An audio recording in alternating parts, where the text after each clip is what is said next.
I got the power. I got the power. I got the. How y'all doing? Doing fantastic. It's great to be here because I look at all the young faces and listen to all the wonderful things that have been said today.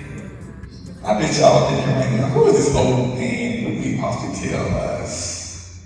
But here's the thing, when I look at you young faces, I see myself. I see myself and I think about the things I've been through, where I've come from. And all I can say is it's a good thing I don't look like what I've been through. Young people, see if you grasp this. When I say I see myself in you. When I was 17 years old, I was charged with 2 counts of murder. And the state was seeking the death of me. I was convicted, but I did not get the death penalty. I ended up with 2 consecutive life sentences. So when I went to prison at 17, I wasn't too far from you guys' age. You look like you look. When I came home, this is what I looked like. I did 31 years in prison. As I said, I'm glad I don't look like what I've been through. Now, I heard a lot of things, a lot of great things said today. And I imagine as a young person, it's just hard to imagine, how do these things happen? We talk about being a gang leader, talk about selling drugs, talk about, murder cases, talk about all these things like, simple things like that, right? Or complicated things like that. But the thing is, it doesn't always start that complicated. When I look back at my life, and believe me, with 31 years in prison, I had a lot of time to think about it. Especially the first 3 or 4 years when I was in a one-man cell by myself. That's the size of the bathroom. I had a lot of time to think about how did I get here? And quite frankly, it started when I was in middle school. When I was in middle school in Atlanta with the Ralph J. Bunch Middle School. I was in the Beta Club, I was at the top of my class, and you couldn't tell me anything. I thought I knew it all. My CAT scores in the 8th grade was 12.9 across the board. I was smarter than I knew what to do with. I was smarter in an intellectual sense, but I was also dumb as a box of rocks because I had no experience. People tried to talk to me just like people are talking to you now. I didn't know what to do with it. I didn't know what he was talking about. Didn't think nothing about it. You couldn't tell me nothing. I knew it all because I had 12.9 across the board of my CAT scores. Well, at some point, school got boring. I had teachers begging me to come to class, pay attention. I didn't want to do that anymore. I already knew it all. You couldn't tell me nothing. And then came a point I got interested in girls. I started chasing girls. Oh yes, had a lot of fun with girls. I didn't want to go to school no more. My mom would go to work. We go to school. I like to go to school. We go back home. Started smoking a little bit. Started drinking a little bit. Started partying. With the girls, my friends. And next thing I know, I got a baby on the way. Oh, I was so smart. I thought I was so smart. It wouldn't happen to me. Oops, it did. 15 years old. I got a baby on the way. Making bad decisions. So what am I going to do now? 15? Okay, I know. I don't need to go to school anymore. I don't like school anymore anyway. So let me get a job. Well, who's going to hire a person uneducated? 15 years old. I don't care about you taking care of family. That didn't work out. Okay, I know what I'm doing. I gotta say that. I can sell drugs. Now I can sell drugs. I can sell guns. Yeah, I know it all. I got 12.9 across the board. I learned it all in middle school. They get little people they talk about, don't do this, don't do that, make the right choice. They don't know what they talking about. I'm smart as everybody. I can do this. Selling drugs. That didn't last long, because while I started selling drugs, with my brother, he's a year older than me, my brother, I don't know if he thought he was smart or whatever, but he thought he could do something to get away with too. One day, he decided to steal the drugs from the guys he sold drugs with. Stole their drugs and stole their guns and didn't tell me anything about it. So here I am, caught up in the mix, don't know anything about it. So I go to work with these guys one day and think everything's normal. They snatched me up, beat me down, and questioned me about something my brother did. Basically kidnapped me. Drove me around till they called my brother. And while I'm thinking this got to be some kind of nightmare, some kind of joke, I watched them shoot my brother. Right in front of my face. All this stuff had a snowball effect. One bad decision after another until it all comes into this nightmare where I'm sitting there helpless while these guys shoot my brother down. We thought we were smart, thought we knew what we was doing. Thought we could get away with all this stuff. And just getting worse and getting worse. But guess what? I got away. Oh yeah, I'm not going to the police. You know, we don't do no sedition, we don't do that kind of stuff in my neighborhood. No, I'm smarter than that, I'm better than that. So what I decided to do, I take the law into my own hands. Oh, I gotta get some get back. I gotta straighten this right here. End up killing 2 people. Oh, I won't get caught, I won't get caught. I'm smarter than all of them. Yeah. Got arrested 3 or 4 days later. And the first thing they told me was, you're gonna get the death penalty for what you did. You're gonna die. At 17 years old, I had just started to live, and the state of Georgia was trying to put me to death. Young people, the things we do have consequences. They don't care where you come from, why you did it. You're gonna pay the price for what you do. So I ended up, as I said, being sentenced to 2 consecutive life sentences. A lot of people thought my life should have been over.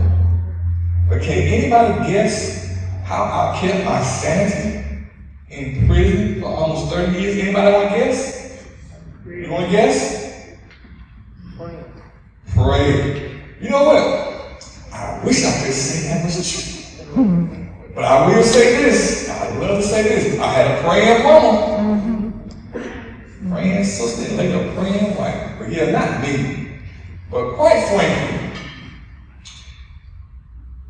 one thing that helped me keep my sanity in prison was the ability to read and write. When they put me at 1-man cell by myself, all I needed was a pen and a paper, and I ended up getting a GED book. So I ended up studying, ended up educating myself in a prison cell. Ended up getting my GED, ended up doing more education. I took up vocational trades. I was going to trade school in the daytime, took electrical wire, electronics, computers. I took all this stuff. Went to college, I did all that kind of stuff. And then I was thinking, man, why do I have to go to prison to do all this right here? Why not just listen to my teachers? I'm telling you, teachers cried and begged me. Coaches cried and begged me to come play football. I was a track star, I was doing all that kind of stuff. So in the jail cell, I'm thinking, why not just listen to these people? But of course, we all can say, make the right decisions, make the right choices. And all this kind of stuff that kind of be boring, kind of stuff that don't really never happen to you, like I thought it would never happen to me.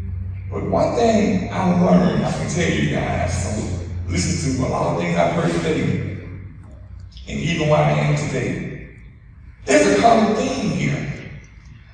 This stuff, drugs, gangs, guns, violence, the stuff that you guys hear about, it's nothing new. That's why it pays to pay attention to older people when they try to take the time to give you some wisdom. The same things that you guys had going on in middle school, the same things we was doing. You had an age you like boys, like girls, it's the same thing. Teenage pregnancy, it's the same thing. People dropping out of school, selling drugs, it's the same thing. And that's why we take the time to come out here to share our wisdom, share our experiences. The same thing. And I can tell you this. It's important, it's imperative to make the right decisions. Because I was lucky, I was blessed. I served 31 years on 2 consecutive life sentences. The young men, young women, today, I wish to be able to stand here to tell you, I want the last ones you will ever see get out of prison like that. When they say life, today they mean life. They say life without parole. I work in the law library. As a matter of fact, I work in the law library right here at Central State Prison in Benton. I served about almost 8 years in the prison right here in Benton. I didn't need college folks. Listen to the radio station, all that stuff. When I talk to young guys who come in for carjacking, armed robbery, and all that kind of stuff, they all ask me, what's the kind of thing I want to do? They don't understand that minimum mandatory sentence. When they say mandatory 10 years, you're going to do every day of 10 years. You're going to do it all. No parole, they don't care. Get your DD, get your college, they don't care. You're going to do it. It's no joke. So that's why we're taking time for you guys to really just pay attention, share this with your friends, and understand there's so many more better things to do in life.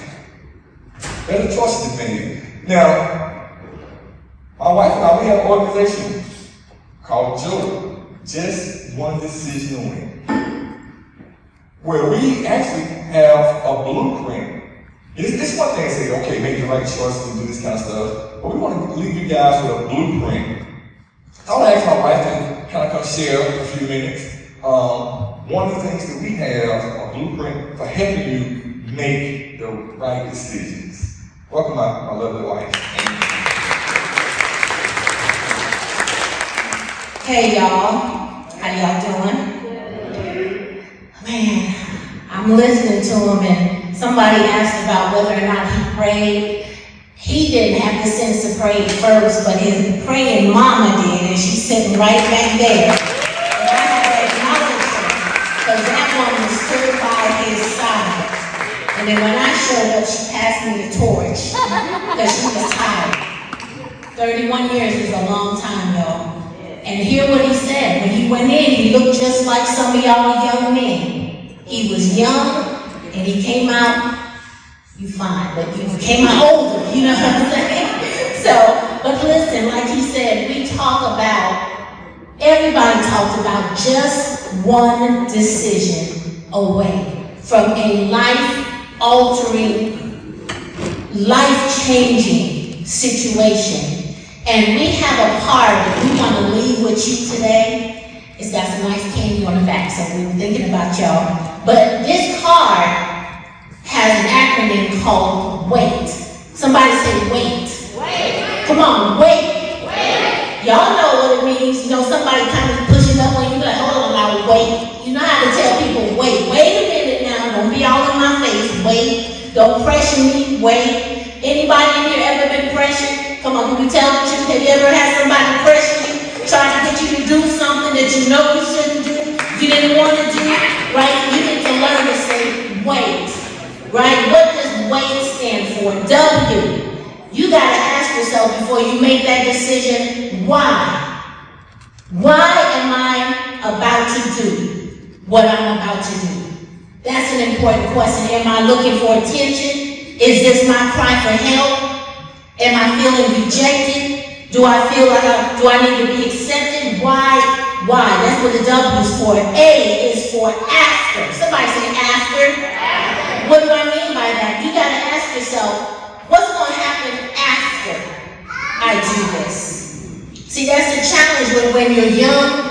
You all in the heat of the moment, and you doing something. I understand heat of the moment. He went to a physical prison. I went to an emotional one because I was raped at 16, had an abortion by 17.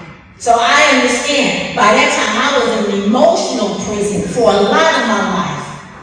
So after, you got to think about, when I do this today, what is my life going to look like after? A year from now, 2 years from now. The A is for after. The I is for involved. Somebody say involved. You know what you mean by that? Who else am I going to involve in this decision I'm about to make? Am I going to have my mama going to have to come look at me through the glass? Am I going to have my mama put money on my books? Am I going to have my mama who already raised me got to raise my kid? Am I going to come on y'all, who else are you going to involve in your decision that you make today? And finally, T is for talk. Somebody say talk. I know y'all think that us adults all so boring and we ain't with it and we don't know what's going on and y'all old heads and stuff. But I got news for you. We've been through some stuff that y'all haven't been through. We've seen some stuff that y'all haven't seen. We've done some stuff. And can I tell you something? The best person to talk to is an adult that you trust. Parents, I gotta speak to you for a moment. A lot of us don't tell our kids what our mistakes are because we're living in shame and guilt about it. I release you from that today because you need to let your kids know where you messed up. You need to say, baby, when I was your age, that boy was fine, but all I did was stop going to school and look at me now. You need to let your son know, I know she all cute and everything, but the next thing she gonna end up pregnant. Then you're gonna start selling drugs and trying to take care of your family. Talk to your kids, parents. Don't be afraid to let them know where you messed up. It lets them know that you are human. It lets them know that you are just like them. And that if you can overcome it, guess what? They can overcome it too. So we thank you so much for allowing us to share. We're going to give you these cards that says, wait. I hope and pray that you will take this card, put it in your favorite book, put it on a nightstand, put it somewhere. So when you wake up in the morning, you look at it and whatever it is you were thinking about doing, you think about, you say what? Wait. You say wait. You say wait. I'm going to hand these out if y'all have questions for me.